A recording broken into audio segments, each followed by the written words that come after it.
todos. Boa noite. Boa noite. E mais uma vez, para o estudo. No caso, o estudo de hoje será o Livro dos Espíritos, segunda parte, capítulo 2, a partir da pergunta 132, assunto da encarnação dos espíritos. Sejam todos bem-vindos, que possamos ter um bom estudo. Vamos começar com uma mensagem inicial e depois a oração, e depois partiremos para o nosso estudo. Quem é o voluntário para ler a mensagem? Vou fazer a leitura inicial do livro Pão Nosso, do nosso querido Chico Xavier, pelo Espírito Emmanuel. As testemunhas. Portanto, nós também, pois que estamos rodeados de uma tão grande nuvem de testemunhas, deixamos todo o embaraço.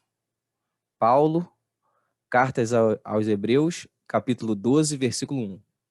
Este conceito de Paulo de Tarso merece considerações especiais por parte dos aprendizes do Evangelho. Cada existência humana é sempre valioso dia de luta, generoso degrau para a ascensão infinita. E em qualquer posição que permaneça, a criatura estará cercada por enorme legião de testemunhas.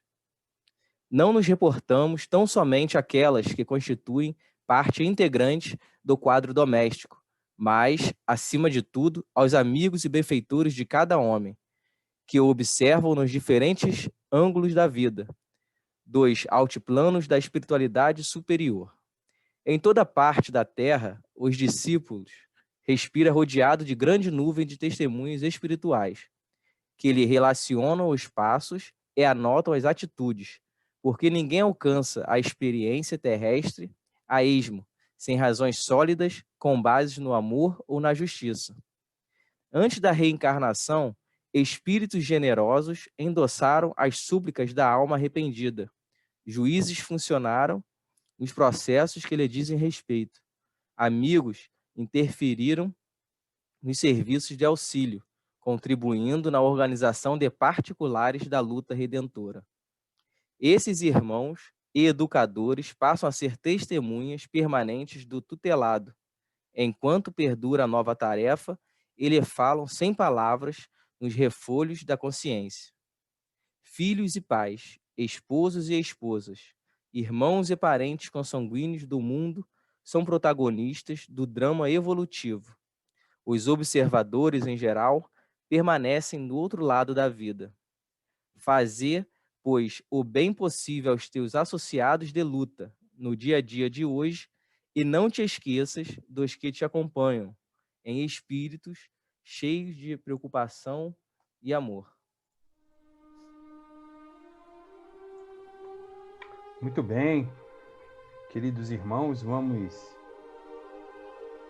elevar nossas mentes e corações ao alto, neste momento de paz e tranquilidade, que a espiritualidade nos preparou com tanto carinho, com tanta atenção, e assim, inicialmente, agradecermos a Deus esta bendita oportunidade que cada um de nós está tendo neste momento, de mergulhar profundamente nesta doutrina maravilhosa que é o Espiritismo, a terceira revelação, Consolador prometido pelo Cristo. Essa doutrina maravilhosa, essas revelações que tanto nos esclarece e nos faz aprender para colocarmos em prática tudo aquilo que o Senhor espera de nós. Certos, Mestre Jesus, do teu amparo, por meio desses espíritos benfazejos que o Senhor nos envia, só temos a lhe agradecer, Senhor, e pedir, como eternos pedintes que somos, que o teu amor e a tua misericórdia, Senhor, alcance a todos os corações que neste momento se encontram solitários e erroneamente achados esquecidos.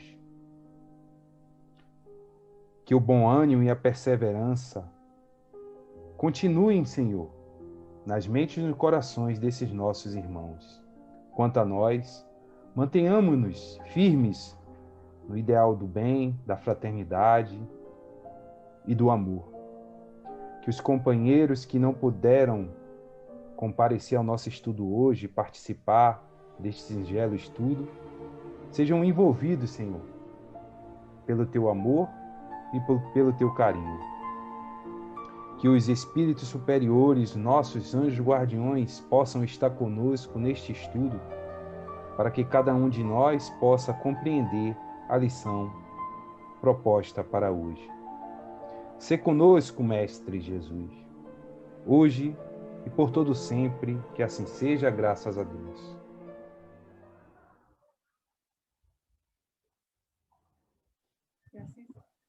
Então, vou começar com o item 132.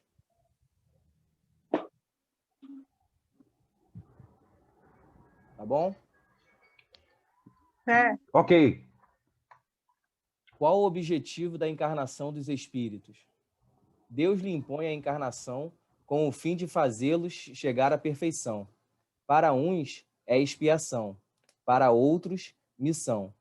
Mas para alcançarem essa perfeição, tem que sofrer todas as vicissitudes da existência corporal. Nisso é que está a expiação.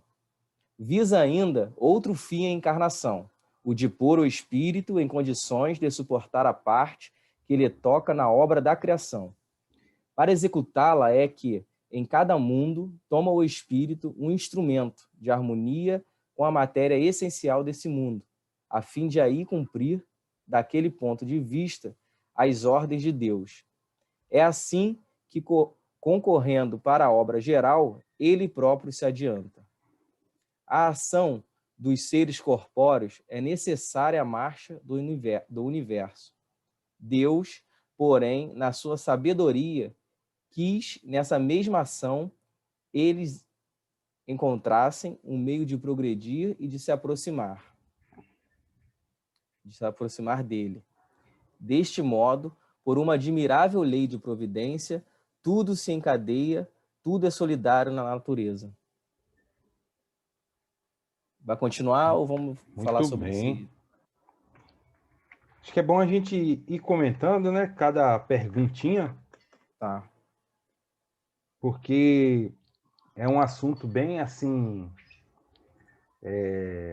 interessante e o verdadeiro, assim, eu arrisco a dizer que é o diferencial, né?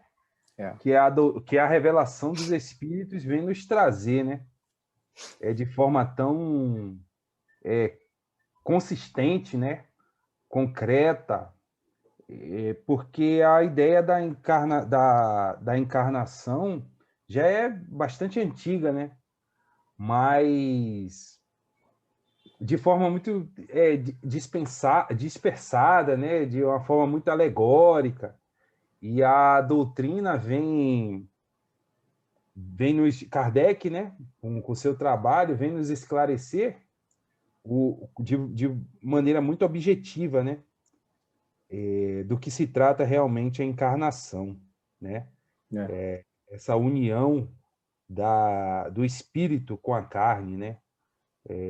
Se fazer carne, né? Encarnar, no caso.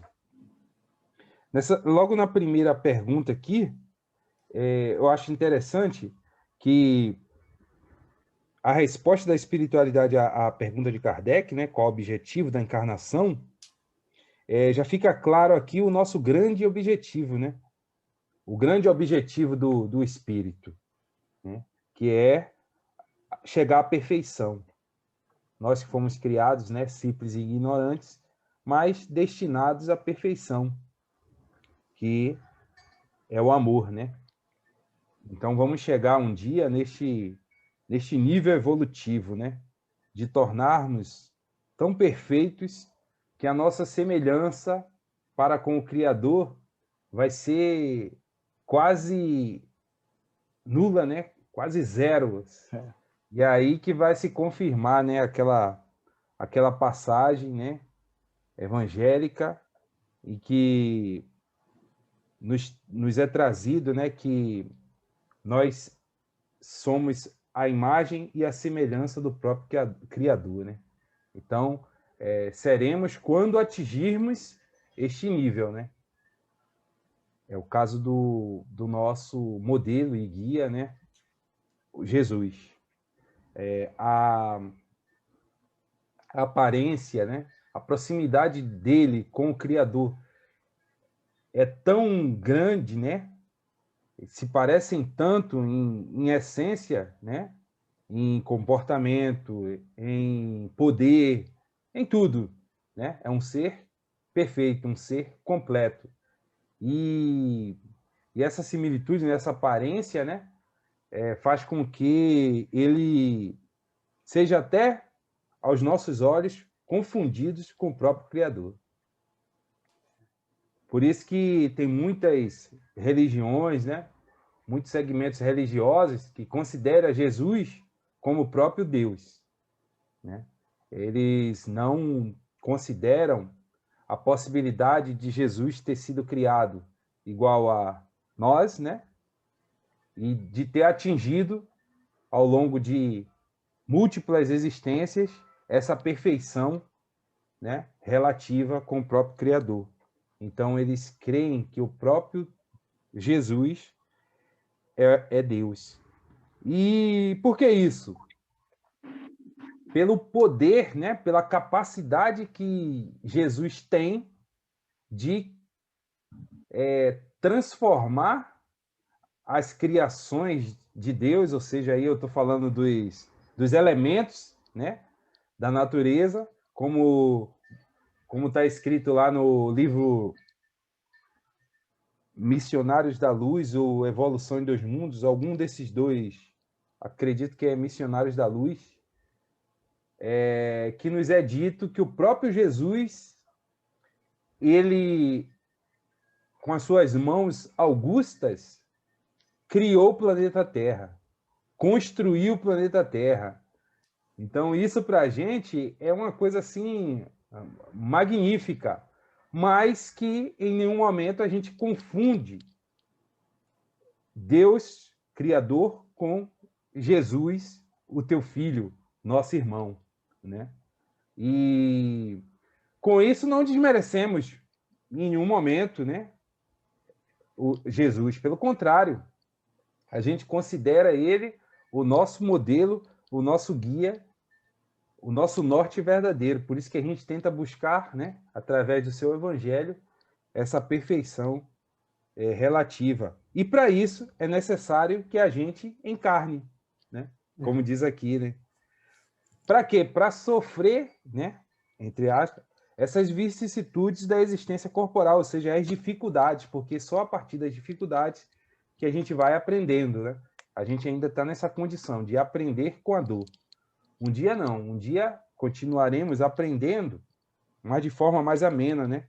Praticando a lei da caridade, do amor em sua essência, né? Mas, por enquanto, é necessário que a gente ainda passe algumas tribulações, por isso mesmo estamos aqui, né? Inseridos, encarnados no mundo de provas e expiações, onde há toda essa turbulência, né? Toda essa confusão, né? Confusão que eu digo aos nossos olhos, né? Porque ainda somos crianças imaturas, né? Espíritos infantis que ainda não conseguem, né, compreender todos os desígnios do Criador. Então, no primeiro momento, o que chama a atenção dessa resposta aqui é isso. É a afirmação, né, que a encarnação tem o fim de fazer chegarmos à perfeição. Aqui é o local do exercício, né? O local do adestramento. Exatamente. Treinar até conseguir melhorar, até aprender. Isso. Agora, para algumas pessoas, isso se torna um tormento. Já para outras, nem tanto, né? Verdade. A gente vai evoluindo, vendo que não é um tormento tão grande assim, né? Que a consciência ajuda, mais consciente ajuda a amenizar essas Isso. Quando você... E que bom, né? Que bom que temos essa doutrina, né? Que nos esclarece, né? Nos consola e nos dá essa condição de analisar, né, toda essa turbulência, todas essas vicissitudes de uma forma diferente, porque nos ensina a analisar o porquê de cada coisa, e não simplesmente, né, tratarmos de uma forma revoltante, né, de uma forma até egoísta de nossa parte, né, achar que as dificuldades que a gente passa é superior do que a dos outros, e a doutrina ela nos esclarece de uma forma muito racional, né, o que nós estamos passando, quais possibilidades, né, que há, o porquê a gente está passando por aquilo, qual o objetivo daquilo. Então, isso é muito importante para o nosso aprimoramento moral, né, porque a gente vai caminhando com passos curtos, né, bem verdade, mas seguros. Quando você começou a falar sobre essa questão, você falou que a reencarnação, né, é de grande serventia para a gente.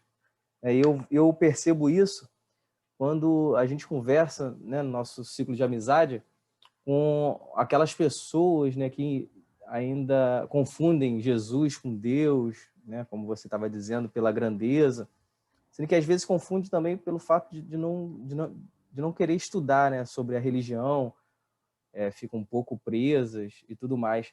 Eu vejo com essa questão, principalmente, a importância que tem do estudo do Espiritismo, o valor que agrega essa deixa eu lembrar aqui, do objetivo da encarnação, desse item. Isso. Porque a gente vem vivendo aí nessa pandemia, nessa correria, e a gente não está acostumado em estudar a religiosidade. Aí vem um livro, né, vem um Kardec, e muitas das vezes é apresentado, a gente aprende pelo o livro dos Espíritas, muitas das pessoas começam por aí, e você se depara com uma explicação que te motiva, né? Realmente, ela te inspira, te motiva, te explica e diz o seguinte, que você está aqui para chegar à perfeição. E o que eu preciso fazer? Vencer nossos erros. Né? A gente acreditar que tudo que estamos passando não é um castigo, mas é um filtro. Né? A gente tem que chegar lá. De que modo? Deixando isso aí, deixando o nosso vício, nossa inveja, nosso orgulho. E ele coloca também uma forma bem interessante, que são a reencarnação missionária, né? E isso também nos conforta bastante, saber que tem espíritos aqui, né, que encarnam espíritos aqui para nos auxiliarmos. Então, eu gostei dessa parte aí, dessa pergunta. É engraçado, Felipe, pegando um gancho do que você está falando aí, é interessante mesmo, né? Porque, na verdade, é um gancho das duas falas, né? Inicialmente, Isabela falou um pouquinho sobre isso também, né? Que a gente acha curioso, né? Porque, assim, diante de tanta tribulação, diante de tanta dificuldade, de tanto sofrimento, né? Que a gente passa e os nossos irmãos de caminhada, né? Ou seja, os habitantes aqui da Terra passam, a gente vê espíritos que têm a maior dificuldade, que poderiam ser eles os que mais poderiam blasfemar, criticar, desistir, né, das coisas. E, pelo contrário, são os que mais produzem. São aqueles que vieram, né, com aí o que o Felipe falou, né, vieram à Terra como missionários, né? Então são bênçãos, né? Bênçãos em nossas vidas, porque são exemplos de que é possível você passar por tudo isso, por todas as tribulações de uma forma tranquila e trabalhando. E aí a gente poderia ficar aqui a noite toda citando nomes, né? Mas, com certeza, esses espíritos não vêm aqui por acaso. Muitos deles são voluntários, né? E aí a gente fica assim, né? Só a doutrina espírita nos dá essa possibilidade. A gente se deparar de um assunto tão singelo como esse, ficar imaginando como é a reunião que há no plano espiritual para se decidir o andamento dessas missões. Aí quando eu fico assim imaginando, imagina só a reunião que houve, né? Imagina o nível evolutivo, né, dos espíritos que, reunidos, decidiram: Chico Xavier, você vai descer lá em 1910, tá?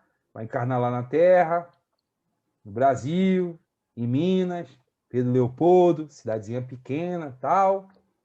E de lá você vai passar umas tribulações aí, que é normal, mas a missão você vai cumprir. Olha só.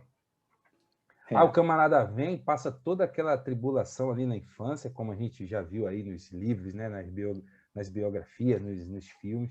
Passa por tanta dor, tanta aflição, tanta dificuldade.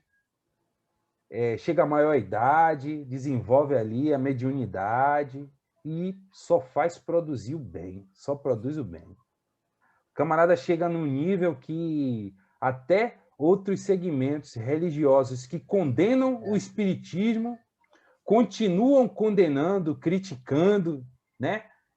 Demonizando o espiritismo, mas a figura de Chico é respeitada. Isso é verdade. Olha o nível. O camarada chegou num patamar, né, que o teu exemplo conseguiu convencer os acusadores, os críticos, né, na doutrina que ele pregava, mas ninguém era capaz de acusar ele, né, moralmente, né, apontar um defeito dele. Pelo contrário, né, respeitava, reverenciavam e até citavam, né, a tua conduta, a tua moral entre os outros segmentos. Então, isso aí é fantástico, porque aí a gente vê a grandeza desse espírito, né?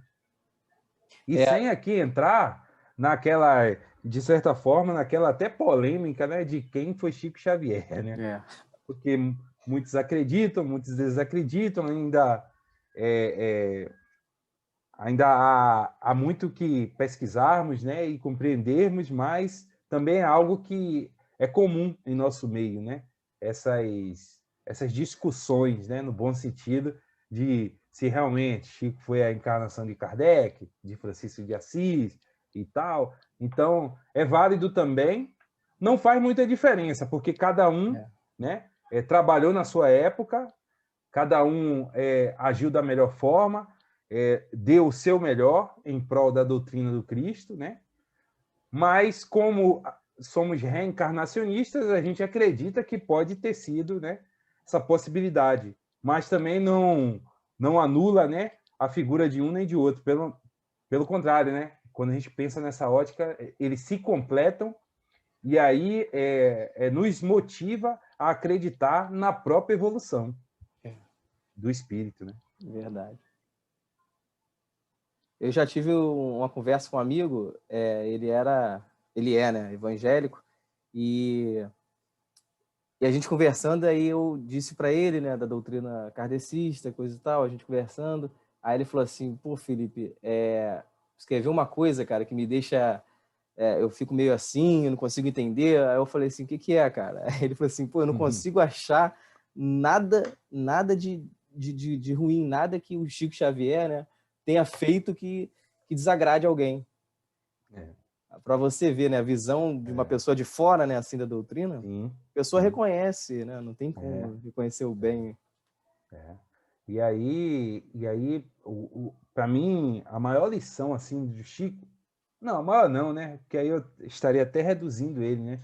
Mas uma das maiores assim mensagens que ele deixa, o maior legado é que é possível fazer o bem com tão pouco, mas o exemplo dele é algo assim que para a gente é muito caro e a gente deve aproveitar bastante, se espelhar muito, porque só aquela questão de você psicografar mais de 400 obras, né? Você ter condição, né? Você ter acesso a tanta coisa valiosa, materialmente falando, e você não fazer uso daquilo particular, pessoal, só isso aí é algo para a gente pensar e repensar e buscar, né, esse comportamento. Porque o que a gente vê no nosso dia a dia, até a gente mesmo, são ideais diferentes, né? A gente sempre quer ter algo, né, com a facilidade, a gente sempre quer o conforto, e um espírito desse passa por aqui de uma forma tão simples, e aí é impossível não lembrar, né? Eu já contei para vocês essa experiência que para mim foi única, né? No ano passado, no ano retrasado, em janeiro de 2019, lá em Minas, a gente teve a oportunidade de ir no Memorial de Chico, né? Na casa dele, em Uberaba, e assim, inacreditável, como um espírito daquela grandeza, com a produção que ele teve de obras, de feitos, né? de conquistas, né? Morais, espirituais, viver num cantinho daquele. É impressionante, é impressionante. É uma sensação muito boa mesmo. Se vocês tiverem a oportunidade, é uma visita que vale muito a pena, porque quando você adentra aquele espaço ali, é como se realmente fosse uma lição. Dizer assim, para que eu quero tanta coisa? Para que eu perco tempo tentando buscar tanta coisa? Tanta coisa, se o que realmente é necessário nesse mundo é eu produzir, é eu servir. E Chico serviu com tão pouco. Realmente um exemplo. Por isso que a gente ouve isso de outros segmentos religiosos, porque se a gente que estuda, acredita em tudo aquilo que ele pregou, que ele revelou, se a gente acredita, imagina que não acredita e vê o comportamento de um espírito desse. É algo inexplicável.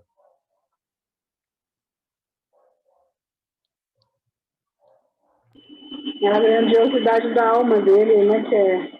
Não tem como você dizer, ele errou nisso, errou naquilo. Não tem como ficar montando, acho que dá até vergonha alguém de ficar falando, pensar mal dele, porque não tem nem parâmetro.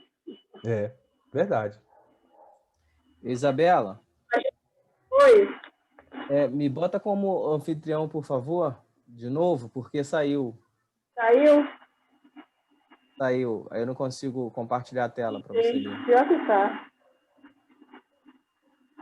Se não der, não tem problema não. Você tá com o livro aí? Mas já botei. É porque deu anúncio de 10 minutos. Pode ler. Vou ler essa segunda, porque pelo menos foi. a gente fecha, né, o objetivo da encarnação. Tá bom. Vai lá, 133. Tem necessidade de encarnação os espíritos que, desde o princípio, seguiram o caminho do bem? Resposta. Todos são criados simples e ignorantes e se instruem nas lutas e tribulações da vida corporal. Deus, que é justo, não podia fazer felizes a uns, sem fadigas e trabalhos, consequentemente, sem mérito. Mas então, de que serve aos espíritos terem seguido o caminho do bem, se isso não os isenta dos sofrimentos da vida corporal? Chegam mais depressa ao fim. Demais, as aflições da vida são muitas vezes a consequência da imperfeição do espírito. Quanto menos imperfeições, tanto menos tormentos. Aquele que não é invejoso, nem ciumento, nem avaro, nem ambicioso, não sofrerá as torturas que se originam desses defeitos. Muito bem, né? A gente até já comentou algumas coisinhas dessa pergunta-resposta aí, né?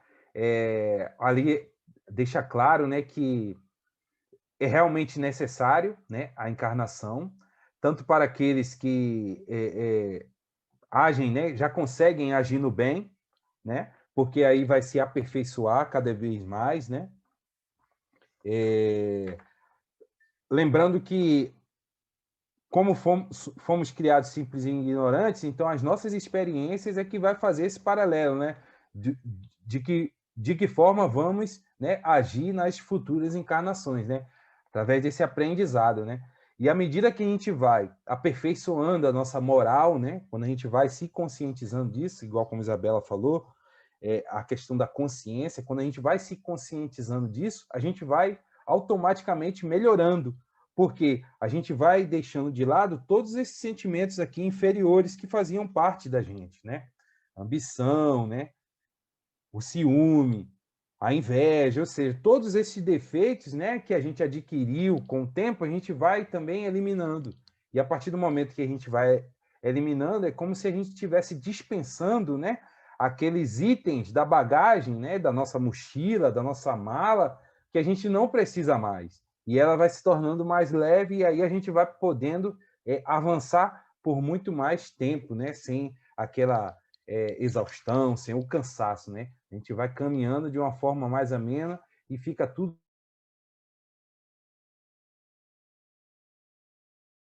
Ele faz aquele paralelo, mas o camarada que segue o caminho do bem, não seria um sofrimento para ele a vida corporal, né? Então, ele dizendo, não, mas se é necessária essa experiência na Terra para adquirir essas virtudes, então a partir do momento que ele adquire mais, né, essas virtudes, e aqui no mundo material é bem mais difícil, por isso que é meritório você conquistar, ele vai chegar o fim mais rápido, né? Agora, se for aqueles espíritos que ficarem realmente estacionários, né, eles vão encarar aqui a Terra como realmente um mundo de tormento, de aflição, né? Mas para outros não. É o que a gente deu o exemplo do Chico aqui. Se a gente tivesse a oportunidade de perguntar, e deve estar escrito em algum lugar, né? Alguém já fez essa pergunta para ele, o que ele achava de viver na Terra, ele deveria comemorar, porque é mais uma oportunidade de ele colocar em prática aquilo que ele aprendeu, e assim evoluir cada vez mais. Então, acho interessante isso. É aquilo, né? E lá atrás, no início né, da época de um espírito, se ele para assim, percebe, caramba, se eu for por esse caminho aqui, esse caminho reto aqui, eu vou mais rápido, eu vou chegar mais rápido, todo mundo pensava assim, né? Isso. Muito mais fácil, Pombas. Aí ele não passa por aquelas tribulações que os outros passam. Ele vai trabalhar, ele vai se esforçar, ele vai ter algumas dificuldades, mas ele não vai ter os sofrimentos de nascer sem um braço, nascer cego, ter problemas mentais. Não vai passar por nada disso. Por quê? Porque ele já foi num caminho reto. Exatamente. Agora, quem é rebelde, quer descer, quer subir, quer pular muro, aí já sabe, ele vai se arranhar, vai se estrupiar todo, vai voltar em outras encarnações para sofrer. É isso. É o mais. Então, vale a pena seguir o caminho reto logo de início, ou assim que perceber que tem que ser, como vale, porque você vai chegar mais rápido, né? É isso aí. Eu fico imaginando como que deve ter sido, né, ler essa resposta naquela época. Tamanha a luz que dá na nossa vida. Porque é impressionante você ter a consciência de que você veio aqui, né, somente para melhorar o que a gente tem que tem dentro de nós, né, o que nós somos, como o Sandro disse, no caso o Chico Xavier, que não precisava de grandes coisas, então, no mínimo, ele fez aquilo. Então, para a gente poder progredir aqui na Terra, muitas das vezes a gente perde tempo, né, querendo... a gente fica, na verdade, é a falta de racionalizar, né? A gente fica cego, por exemplo, a gente perde horas e horas, talvez, querendo galgar um concurso público, alguma coisa que você... é o seu objetivo, tudo bem, mas às vezes não é para você, né? Não tem como você alcançar. Então você às vezes fica cego naquilo, fica obcecado por isso. No final das contas, você não consegue, ou quando consegue, você não exerce realmente o que você veio fazer aqui. Deixa para trás, né? Então, às vezes, aquele 15 mil reais que você conseguiu estudando te fez mais mal, te atrasou mais do que os 5 mil que você estava ganhando. É isso aí. Então, a gente não precisa realmente porque o de pensamento, né? A gente está na condição ainda do pensamento muito materialista, né? A gente está visando muito isso, né? As conquistas, né, amoedadas, entendeu? Quando, na verdade, as nossas conquistas deveriam ser as conquistas eternas, que são as nossas virtudes. Então, é nesse caminho que a gente tem que seguir, por isso que o mestre é o caminho, a verdade e a vida, né?